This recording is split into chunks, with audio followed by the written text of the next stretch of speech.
Mega shoutout po mga kalingap. Marami pong salamat kay Kuya Bal Santos Matubang, kay Kuya Rab, kay Ate Edna. I-support po natin sila at i-subscribe, i-like and share. At gayon din po, Zio Roland, Tisnel Channel, Del Cabarli, and Jean Stordiban. Marami pong salamat. Tara po, panoorin po natin.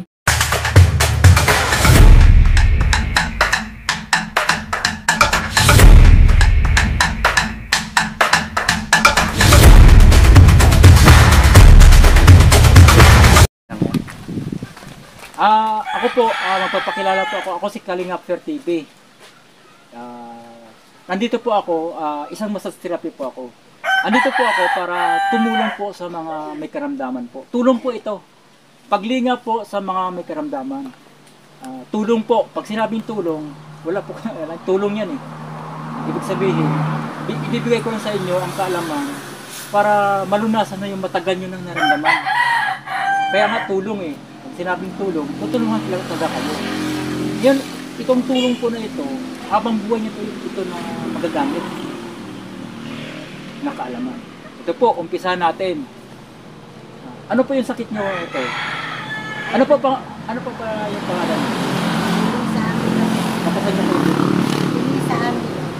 Elisa Amito. Si Kuya po?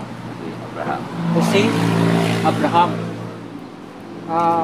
Ano po yung sakit nyo, ate? Minsan po, mataas ang presyon ko. At saka malabo. Po kayo po tayo. Parati po kayo nahilo. Tapos minardam mo kayo sa puso. Hingal. Nahingal po kayo. Ito po, isa lamang kasi ang lunas po niyan. Ito po, umpisa na po natin. Yung high blood po at panlalabo ng mata, isa lang po ang dahilan yan. Tumigas po yung nervous system na andyan po sa katawan ninyo. Kasi yung mata natin, may tinatawag na optic nerve yan. Yan po, tumigas po yan. Kaya lumalabo po yung mata ninyo. Tapos, yung naramdaman nyo sa puso, na tumataas yung presyon nyo, pagtaas po yan ng acid o bad acid. Ano po ang dahilan ng bad acid? Yung mga chemical na pumapasok po sa loob ng katawan natin.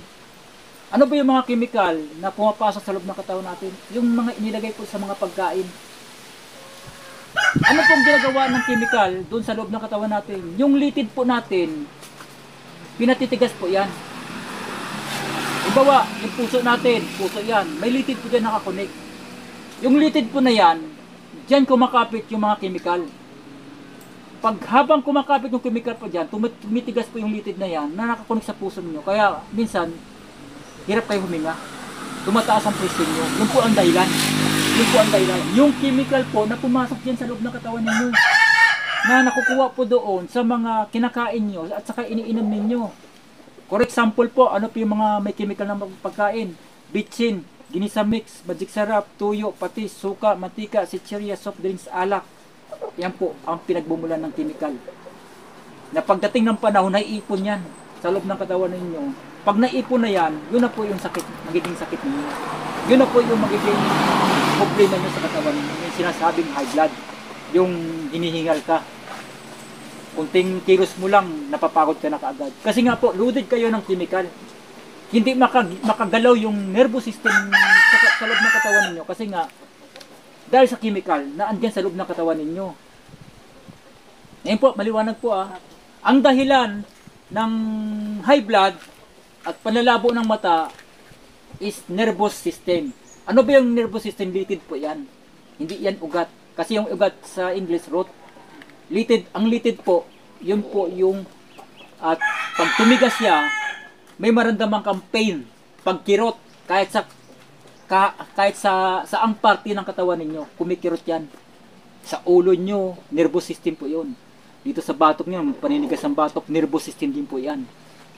Tapos masakit yung likod ninyo, mga dito ninyo, may mga nervous system dyan naka-connect sa baywang nyo, saka dito, pamamanhid. May mga nervous system yan. Kaya kung ano mga maramdaman nyo dyan, pamamanhid, sa mga binti ninyo, sa baywang ninyo sumasakit, yung ulo nyo sumasakit, yung mata nyo lumalabo, tapos yung puso ninyo may naramdaman kayo, saka yung liver ninyo dito sa sikmura, may paninigas na kayo naranaban, ibig sabihin yan, gawa ng chemical yan na pumasok sa loob ng katawan ninyo. Na naipon po doon ng matagal ng panahon na. Ngayon lang lumalabas. Yun po yung high blood po, gawa ng chemical yan. Dahil sa pagtigas ng litid. Ang pinakapitan ng chemical po, mga litid, mga nervous system. Yun po ang kumikirot sa loob ng katawan natin. Yan po, maliwanag po Yan po ang dahilan ng naramdaman niyo po. Madali kayo hingali. Tumigas yung mga litid natin. Hindi siya maka-expand. Kasi nga, tumigas siya. Dahil sa gawa ng chemical na pumasok sa loob ng katawan natin. Kaya yung mga iniinom nyo na medicine, chemical po yan. Kaya hindi po yan gamot.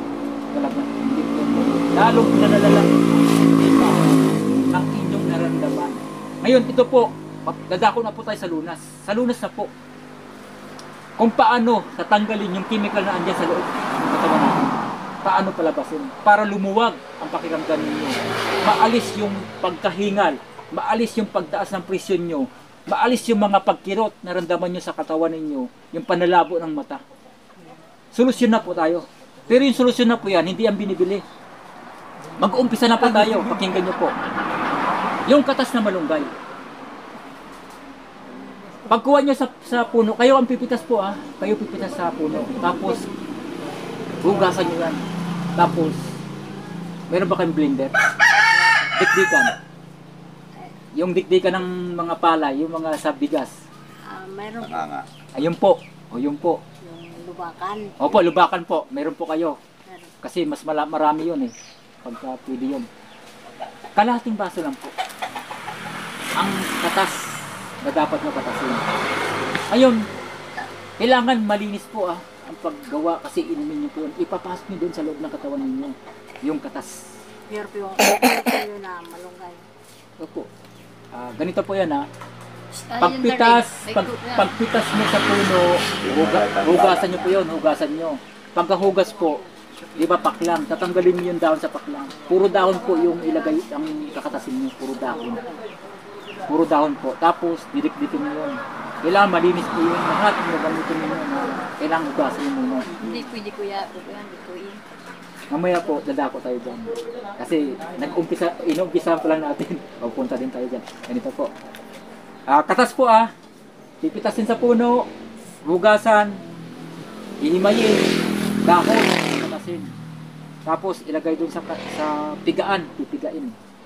Dudurugin mo na, tapos pigain. Pasensya po, Tagalog po ako. Naintindihan naman kami.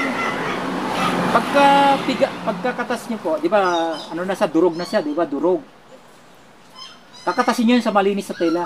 Kailangan ang tela malinis, kakatasin yun. Basta't kalahating baso po, kayo na mag-estimate. Kayo naman po mag-estimate. Ang pag-inom po ng kalahating baso, di ba, pag inom nyo ngayon, kinabukasan po, stop muna kayo. Sa susunod naman kayo na araw. Tuloy-tuloy po yun. Hanggang hindi nawawala yung mga hingal ninyo, yung pagtaas ng acid ninyo, tatanggalin po talaga yan. Ganito yung mangyayari din sa inyo. Pag inom nyo ng katas po, kung hindi man kayo sasuka, dudumi kayo ng dudumi yan. Huwag kayong matakot. Kasi nga po, yung inilabas nga po, yung mga kumapit doon na chemical, doon sa litid ninyo, lilinisin po yan talaga. Tatanggalin yan. Para lumuwag ang paghinga ninyo. Mawala yung hingal ninyo, mawala yung high blood ninyo. Yun po yung gamot. Ang totoong gamot po, inilabas sa katawan. Yung sakit. Yan maliwanag naman po May may purpose tayo kung bakit pinapainom kayo ng katas na malunggay. Dahil doon yung litid o nervous system na nakakonect dun sa puso nyo, kaya may high blood kayo, nahirapan kayo huminga, tumigas yan. Dahil sa chemical. Yan po, maliwanag po. Intindihin po yan Dahil sa chemical. Ngayon, anong gagawin ng katas na malunggay? Tatanggalin niyan po, unti-unti po. Unti-unti. Hindi yan basta-basta. Unti-unti po yan. Kasi sobrang kapit yan. Matapang yung chemical na yan. Matapang yan. Kaya matindi ang kapit niyan. Pero yung katas na malunggay, matapang din yan. Kasi kaya niyang ilabas. Kung hindi man kayo suka, dudumi yan. Baka magtataka kayo. Mamaya dumi kayo. Mamaya dumi. Huwag kayong magtaka po kasi magpasalamat na kayo. Kasi unti-unti niyang nilabas yung chemical na nandyan sa puso ninyo. Tapos yung panlalabo ng mata ninyo. Yun po yun. Naintindihan niyo po. Ang pag-inom po tuloy-tuloy po yun hanggang sa hindi pa rin nawawala. Pag nawala po, stop na. Pwede nyo stop yun. Wala na kayo naramdaman eh. Tapos yung pananaw ninyo, lumiliwanag na eh. Maliwanag po naintindihan nyo na po. Dito naman po sa pangalawang lunas. Maglaga kayo ng dahon ng malunggay. Maglaga po kayo, maglaga. Lagain nyo po. Ngayon, ang ilalagay nyo na tubig, kaya bang uminom ng 10 baso sa umaga? Hindi no. 5 baso, kaya 5 baso. Sa umaga. Kasi yung umaga, maraming oras yun hanggang magtanghali. Hindi po. 1 baso sa isang oras. 1 baso sa isang oras. Di ba, kakain ka, di ba, sa umaga, di ba, kakain ka sa alas 6. O may alas 7, may alas 8, may alas 9. Pagdating ng alas 10, ubos na yan eh. Kaya po. Kakayan, akala ko sabay-sabay. Di ba, nakuha niyo po. Opo. Sa tanghali, 5 baso din. O, may oras din yan. Alauna, alas 2, alas 3, alas 4. Ubos mo na yan. Yun ang inumin mo. Sa gabi, 5 baso din. Yun po, yun. Pwede bang nilaga ng malunggay? Yan ang pinakatubig nyo na po. Oo, yan tama.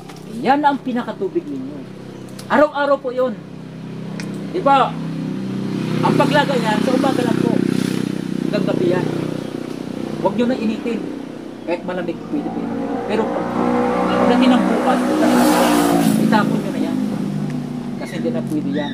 Bago naman po nalaga. Ayan, nakuha nyo po. Kuha nyo na. Maliwanag po Sa pagkain naman po tayo. Yung kakainin nyo sa umaga, saging na saba o kamuti. Sa umaga. Kasi may tubig na kayo eh. May inumin na kayo eh. Sa tanghali po, tanin. Pero sariwang gulay. Sariwang isda. Kung walang sariwang isda, sariwang gulay lang po. Malayo kasi dito ang dagat, di ba po? Sariwang gulay na lang po. Saka ang ilagay nyo sa gulay po, bawang, sibuyas, saka asin lang po. Maliwanag po. Bawang, sibuyas, saka asin lang po ang ilagay nyo sa ulam. Huwag na kayo maghanap pa ng lasa-lasa kasi ginagamot kayo. Basta ang malaga doon, matanggal yung sakit ninyo para wala na kayong problema. Maliwanag. Pagdating sa gabi, bahala kayo kung anong kakainin nyo, kamote, o saging na saba, o kanin. Kayo nang bahala. Ayun po, maliwanag po Maliwanag po, yung paliwanag ko sa inyo. Yung pinagmulan ng sakit ninyo, alam niyo na. Maliwanag na. Ayan. Kaya mayroon tayong ganyan na lunas. Kasi hindi po pwedeng lulunasan mo na lang, bibigyan mo na lang ng itong gamot. Ano yung gagamutin doon? Hindi mo na in-explain kung ano yung gamot na ininom mo para yung sa high blood. Ano ba yung high blood? Saan lang galing high blood? Puro na lang high blood. May pinagmulan yan. Yung pinagmulan yan, yun ang gagamutin. Pagkatapos, ano yung pinasalat dun sa loob? Puso mo. O puso nga. Pero meron yan, yung katulad yan, litid nga. Litid yun ng chemical na pumasok dun sa loob ng katawan mo. Litid yung pinasalat na doon. Ayan po, maliwanag. May tanong po kayo? Wala na kayong tanong? Hindi nilagang malunggay, walang asin yun, di ba? Asin. Wag po. Wag. Plain lang. Plain po yun. Kasi tubig eh. Iinumin nyo naman yun eh. Mga ilang baso po kaya? Hindi. Hindi malimakas. 5 lang. Kahit nga po huwag sa... natin dikdikin yun, pwede natin huwag nang Hindi na, lilagain na yun eh. Yung katas ng malunggay lang po. Yung kakatasin nyo. Yung katas ng malunggay, alam nyo na. Proseso, kung paano paggawa ng proseso. Yung katas ng malunggay. Ha? Yung po. Eh, tandaan mo lang te. Oh, kayo na lang po magturo te ha. Kayo na Sa magturo. akin, lalakain ko lang yun, malunggay. Yung katas po kailangan po doon para matanggal yung hingal niyo. Tatanggalin yung hingal niyo.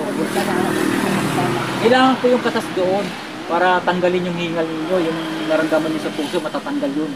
Ilalabas kasi yun eh, ilabas yun. Ako po yung galadi kong likod na lamig. Yun nga po yun, hindi yan lamig. Chemical yan, gawa ng chemical yan. Ganon din po ang gagawin ninyo. Buti ka man malunggay. Ganon po yung gagawin ninyo. Malunggay man lang. Ganon din yung gagawin ninyo. Nadinig ko nga yan sa tanong sa TV. Ganon po yung gagawin ninyo. Maliwanag na po ha. Wala man tayong doon. Maliwanag po. Ayan po. Opo muna kayo tayo.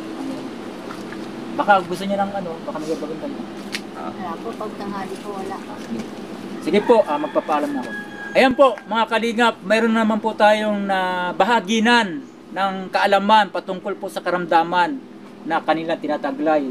Si Kuya, madaling hingalin, ibig sabihin may nararamdaman siya sa puso. Si ate, tumataas ang pressure niya, ibig sabihin high blood.